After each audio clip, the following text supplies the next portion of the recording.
Friends, welcome to my workplace at Ranaghat, West Bengal, India. This is cataract with grade 4 nuclear sclerosis. Let us observe this surgery. This is the main incision with a 2.8 mm steel keratome at mid-limbus. This is a side port on the left side of the main incision, about 2.5 clock hours away. An air bubble is then injected into the anterior chamber.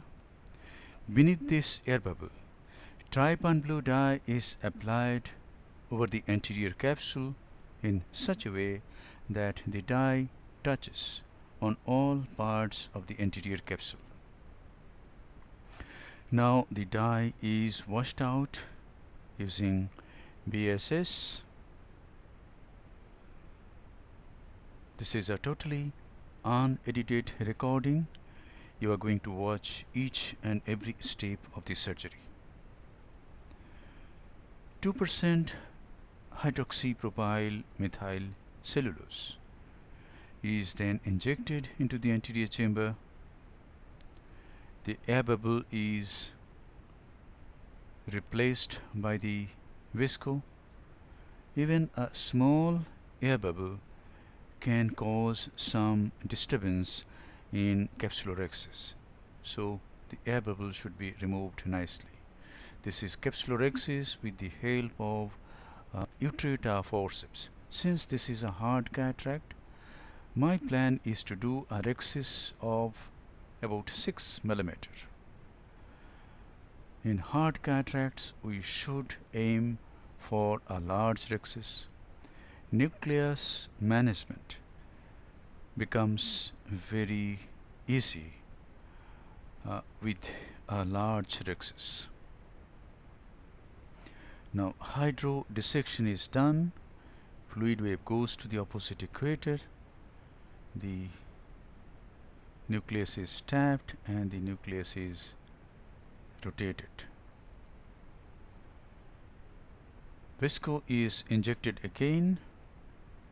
And now let us see the tip of the phaco needle,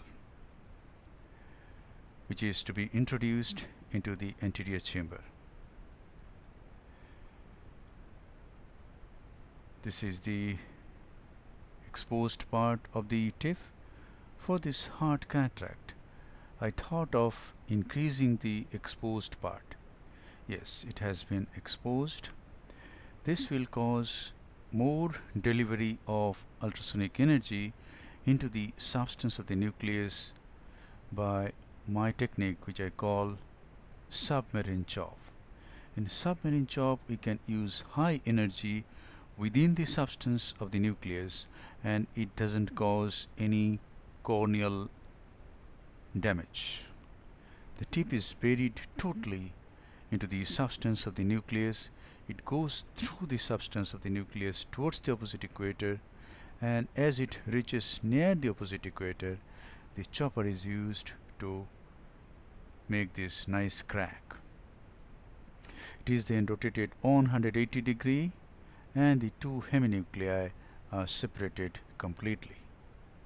And now each heminucleus is subdivided into two large fragments. Each of these large fragments will be further subdivided during emulsification with ultrasonic energy. This is the other heminucleus. It is also divided into two large fragments. Now each large fragment is tilted. Its apex is approached by the tip of the phaco needle and it is subdivided into two smaller pieces and it is emulsified. This is the first nuclear fragment and this is the second nuclear fragment. In the same way it is being emulsified. Note that there is no movements of the pieces inside the anterior chamber. What I mean is small bits of nucleus is not running here and there and it is not hitting the corneal endothelium. If we take care of this part, we protect the cornea further. In this case, ultrasonic energy used has been 80%, flow rate is 45 ml per minute, and vacuum is 450 millimeter of mercury. Epinucleus also has been managed. This is a small bit of nucleus. It has come out through the side port. And now in this case, I'm going to use Simcoe cannula as a coaxial irrigation aspiration. I'm going to remove whole of the cortex through the main incision using this instrument. This is a 23 gauge Simcoe cannula. It's a very safe instrument. We get maximum control with this instrument, and we must not look down upon this simple instrument. It can protect the cornea very well. It can protect the posterior capsule very well. So the cortical cleanup has been done, and now let us watch hydropolish. Hydropolish means the irrigating probe will be used, no aspiration, just irrigation, and the fluid jet will be directed towards the cells sticking to the posterior capsule. Since we are using fluid jet of the irrigating probe, we call this hydropolish. And now I am enlarging the main incision by 0.1 or 0.2 millimeter, and this is hydroimplantation of monofocal single piece intraocular lens. The lens has gone into the capsular bag. The irrigating probe is being used to dial the lens,